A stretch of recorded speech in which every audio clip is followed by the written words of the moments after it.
Well, Cleveland Browns won a game that they usually lose, like last week. There's so many. I mean, I look at this game. I hate Patton because, you know, I'm tired of hearing about his defense, and his defense sucks. Then he said something at halftime when he said we're by all means necessary offense.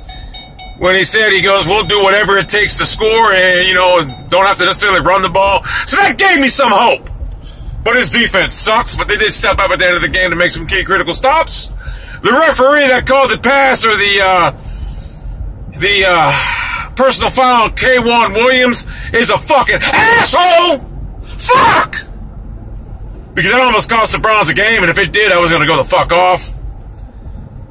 What more can you say about Josh G. fucking McCown? Joshua G. fucking McCown is a straight up fucking beast, and I tell you what, he's like, it's like a resurgence of his career. I wish he was 23 years old right now, because we wouldn't be talking about Manziel this, Manziel that. And there are still people that want Manziel to start.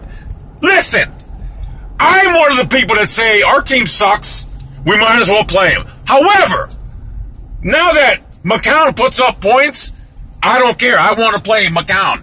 I mean, if McCown was putting up numbers and not points, I got tired of it. McCown puts up fucking points. He's not the reason we're losing. He's the reason we're winning. So, I mean, look, Manziel, the bottom line is Manziel should have actually studied, took the NFL game more serious last year, and maybe not done drugs, whatever the fuck he did. And you know what? He would have been starting this year. But he didn't. So now he has no one to blame but his fucking self. So, that's out of the way. I don't care about Manziel. I hate Patton. The bottom line is, I just hate Mike Patton. He's a fucking loser. I hate him. The players hate him. They don't even respect him. It's like they quit on him, and they won despite him. Because let's be honest about call spade a spade. The Ravens are flat out horrible. They're horrible. These ain't your daddy's Ravens. They ain't your brother's Ravens. They ain't nothing.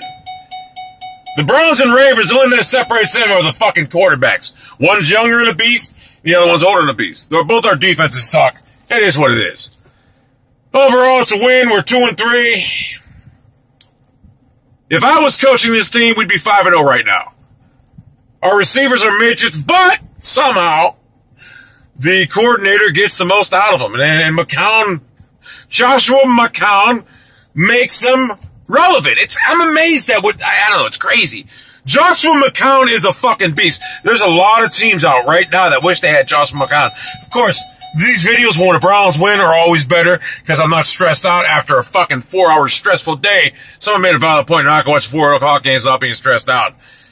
And I can actually enjoy the rest of my Sunday, because when the Browns lose, which I always expect them to, I will say this, the Sundays suck, but they're getting easier now because I just don't give a fuck anymore.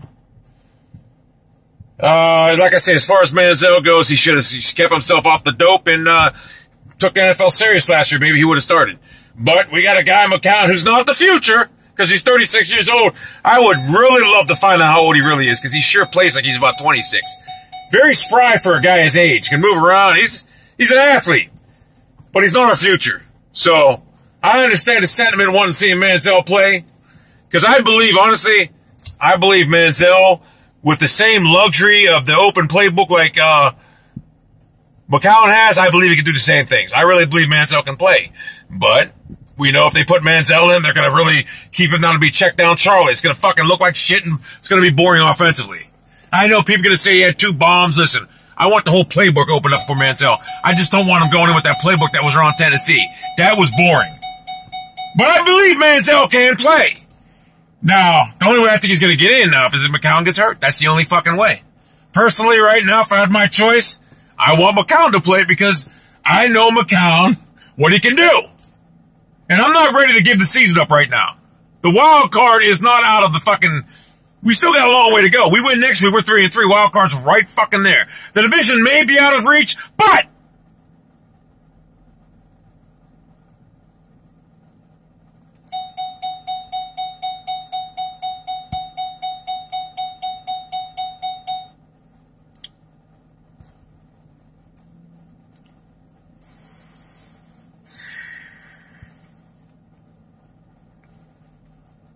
we still got 2 games against Cincinnati.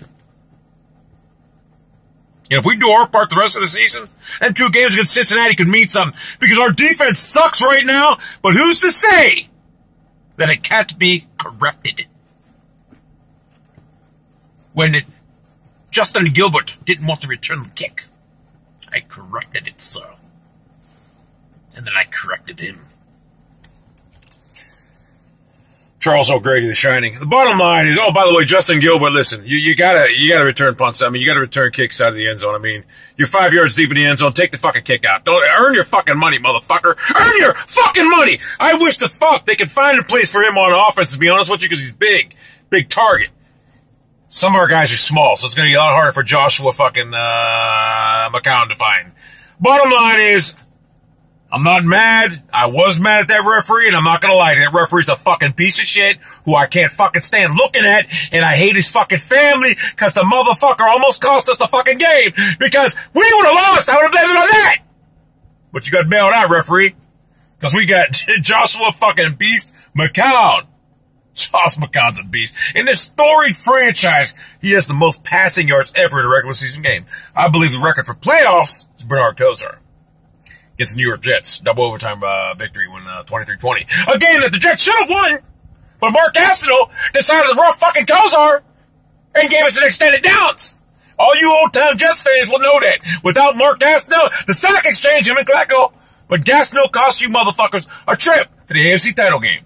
Y'all were up 20-10 at that time with like 5 minutes left in Cleveland. Fucking, I'm demented. I am. But anyway, Browns win. Fat-faced Pettin keeps his job one more year, one more game. If we can get that honestly, when the season started, I remember tweeting Andre Knott, and he was like, "But how are we going to score? He said something about how are we going to score points?